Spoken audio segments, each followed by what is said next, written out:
In just under an hour, Prime Minister Malcolm Turnbull will speak for the first time with Donald Trump since his inauguration. And they have a lot to talk about, with fears Australia may lose out as the US president scraps crucial trade and migration deals. So what exactly will they discuss? Deputy Prime Minister Barnaby Joyce is across some of the detail and he joins us now from Tamworth in New South Wales. Good morning to you, Barnaby. Good morning, Deb. How are you? I'm well indeed. A big discussion to be had between Malcolm Turnbull and Donald Trump this morning. What are some of the big issues they'll canvass? Well, the good thing about it is I'll start it from the premise that we've always acknowledged the democratic right of the American people to elect whoever they wish. Mr Shorten, of course, if he was in there, would be starting from the premise that he called Mr Trump barking mad, which wouldn't have been a very good start to any conversation if you wanted to get anywhere.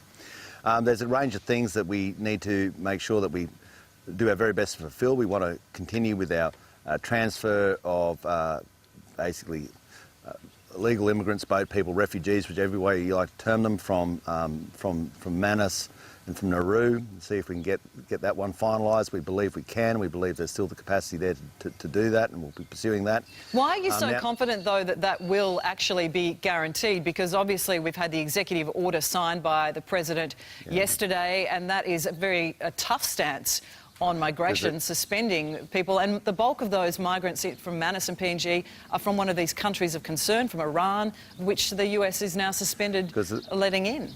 Because of the capacity within the executive order for current agreements in this form to continue on. Now, we're not saying there's anything certain, we never do that, but we say that it's possible. So we're going to make sure that we do our very best to turn possibility into reality and deliver this outcome so that we can keep our borders secure, so that we can keep our arrangements that we've negotiated in place. We wouldn't have to do any of this if we didn't have people smugglers, if we didn't have people trying to make their own arrangements and not coming through the proper channels. The Australian people demand that we have strong borders. It's priority number one for a lot of people, and we're going to do everything in our power to make sure that is the case. On top of that, Deb, we're going to obviously go through trading arrangements. America's pulled out of the TPP. There's no surprises there. Both candidate Clinton and before candidate Trump, now President Trump, said that they were going to back away from the TPP. So this is no great surprise to us, and means that we have to go more towards bilateral trade arrangements, and that's something that we've shown a great capacity to do with China, Japan, Korea, in the live cattle trade, and all the things that we do.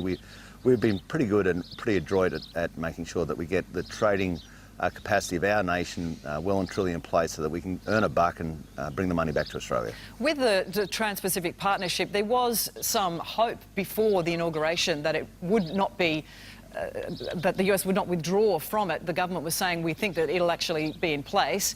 That didn't occur. Why are you so confident that the migration deal will also follow that same deal? Well, because I can't really go beyond what I've just said. There is the capacity within the executive orders for us to continue on with this deal. It is something that is in place. I say it's a possibility. It's not absolutely locked in stone, but we believe that we can finalise this, and that's precisely what we'll do. You know, that's how we work. We don't sort of throw Teddy in the dirt. We go out there and make things work, and that's what we'll do in this case. And the whole reason we do this is because it becomes yet another mechanism to show quite clearly to people, if you're overseas and if you live overseas and want to come live in Australia, that's fine. Do it the proper way. Go through the proper channels. Don't pay a people smuggler. Go to the relevant departments within your own nation, the relevant refugee centres within your own nation, and facilitate your process that way. Don't try and make it your own volition. It's on our terms that you come to our nation, not yours. The Trans-Pacific Partnership, it took more than a decade to bring into bear. It did promise a lot of benefits for Australian farmers and for the Australian economy overall. What's the plan B? Well, plan B was exactly what I was doing last week. I was over in Berlin talking to other ag ministers, talking to the Chinese, making sure that we keep our other channels open so that we can move product. I believe we can. Had very constructive discussions with both the Germans and with the English, and also with the Chinese. We just continue doing the job we're doing. And, you know, the listeners know, because we're not in Parliament doesn't mean we're not at work, and so that you just keep on trying to make sure you can move that product, that agricultural product. And now we've got a nation that produces over $60 billion worth of agricultural product a year. So we've been getting record prices, we're moving record product, and that happens because we just diligent, stay at the wheel and keep moving that product. That's one of the great things about this. The more we earn from agriculture, the more we can pay for your hospitals, your schools, your pensions. Yeah, well, the sugar farmers and the winemakers will be hopeful that we can get some more benefits from those trade deals. And yeah, well, one of the discussions I had was precisely about sugar, and so, you know, that's what you're bringing up there is precisely what we do, Deb. All right, well, we'll see if you can pull it off. But Barnaby, on a lighter note, you're in Tamworth. The 45th Country Music Awards were underway last night. Some great results and some great acts, as always. Did you get some boots scooting in with the crowds? No, I'll be frank with you, Deb. I've been going out hang around town now all the time, but I used last night to just get down to my local pub, and there was a lot of people in there from Queensland, and I just had a meal and had a yarn because the wonderful thing about this is people just come in from everywhere. And so I thought, well, that's an opportunity for maybe to get a bit more sleep. But my daughter, who did go out, rang me up, as daughters do, at 2:30 in the morning. Yeah. Dad, come and pick me up.